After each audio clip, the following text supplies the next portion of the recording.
Oh my God. Ticket बोला. Ticket आहे. Ticket बोला. तिकीट आहे. अहो कुठे जायचं ते तिकीट बोला. इथे काय शाळा चालली? पिक्चरला. सो आता आम्ही आलो आहोत दशावतार चित्रपट बघायला आणि आम्ही खूप एक्सायटेड आहोत. सो बघूया कसा वाटतोय. कोणता आहे? सो हा खूप मोठा माणूस आहे आणि आता आणि त्याला सगळं टेस्ट माहिती आहे तरी पण तो टेस्टसाठी मागितलं आहे.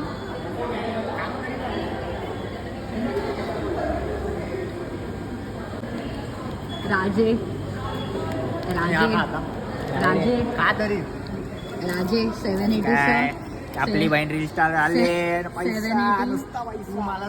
780चं पॉपकॉर्न टॉप घेतला आहे अनलिमिटेड रिफिल वाला. आई बहीण आपली रील स्टार हे खाऊन बघा. नाही नाही मला नको मला नको. चालेल नको. नो बरं मग चीज पण बघायला लागतं.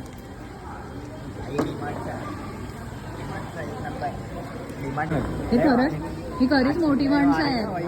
800 रुपयाचे ही पॉपकॉर्न. मोठी माणसं ही केवढं घेतलंय बोलले. हे काय रतीब आहे काय पॉपकॉर्नचा? मूवी 800 अजून रुपये. पण स्टार्ट पण नाही झालं मूवी. मूवी 600 रुपये. आणि मी फ्यूज घेतलाय आणि इकडे आल्याला एवढा स्ट्रॉंग वास येत होता. सो आम्हाला खूप टेम्प झालं काहीतरी घ्यायचा आणि खूप महाग आहे पण अनलिमिटेड रिफिलिंग पण आहे. सो आम्ही घेतलेलं आहे. म्हणजे मी नाही घेतलं माझ्या भावाने घेतलं. मोठा माणूस. यांची आयडिया बघा. हे रिफिल आहे अनलिमिटेड. काय करायचं स्वप्नील?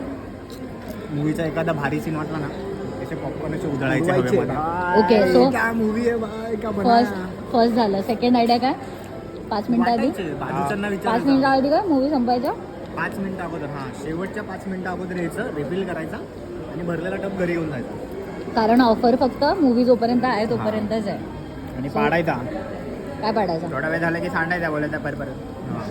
आणि एक दुसरी गोष्ट म्हणजे बाजूच्याला सांगायचं 40 रुपये दे पाहिजे तेवढं खा. अरे हा गुड बिझनेस यार. मी 800 रुपयाला घेतलं तू 40 रुपयात खा. This is the business. कुठली सीट आहे? जी ना? J X C D E F G H. कुठली? 3 एकदम शेवटी आहे ना? अस्सल मराठी माझं लोणचं माझा महाराष्ट्र. मी मध्ये बसते. येस.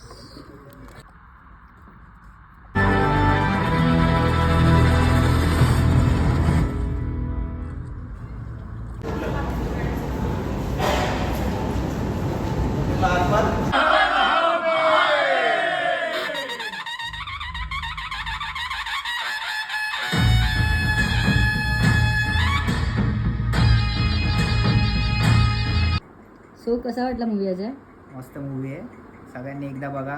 आपली महाराष्ट्राची संस्कृती जपण्याचा प्रयत्न त्यांनी केला आहे. कोकणातली संस्कृती त्यात दाखवली. एकदा नक्की आवर्जून बघा. फॅमिलीसोबत बघा. सगळ्यांनी जावा. मराठी मूवी आहे. मराठी मूवीला मोठं करा. हो. स्वप्नील कसा वाटला मूवी तुला? हा आपण आता तो दशावतार बघितला तो हां येस. तो चांगला होता. मराठीमध्ये असे चित्रपट येतात ती संकल्पना बघून खरंच खूप भारी वाटलं. आणि तू काय शिकलास? म्हणजे तू या चित्रपटातून काय शिकलास? शिकलो म्हणजे आपण देवाचं अस्तित्व आहे मुळात म्हणजे ती एक गोष्ट होती. दुसरी गोष्ट अशी होती की ते जे आपण कोकणी लोकांबद्दल ऐकलं होतं की राखणदार असतो कसा असतो तो ह्या चित्रपटात तुम्हाला नसेल त्यांना माहिती त्यांनी जाऊन बघा त्यांना कळेल की राखणदार कसा असतो. तो वेळोवेळी आपल्याला मदत करतो. एक्झॅक्टली. तो जो त्या चित्रपटात तो ब्लॅक पॅन्थरचा जो सीन आहे ना अक्षरशः अंगावरती काटे आलेत. मी लिहून घेतो तो त्यावेळी त्या सीन आता मी तुम्हाला डिटेल सांगत नाही पण तो सीन बघाल त्यावेळी तुम्हाला कळेल. तो अक्षरशः अंगावरती काटे आलेत त्या मूवीने. सो 10 मधून तू 10 पैकी किती देशील तू त्या मराठीतला हा पहिलाच चित्रपट असा मी पाहिला त्यामुळे मी 10 पैकी 10 देईन. Okay cool.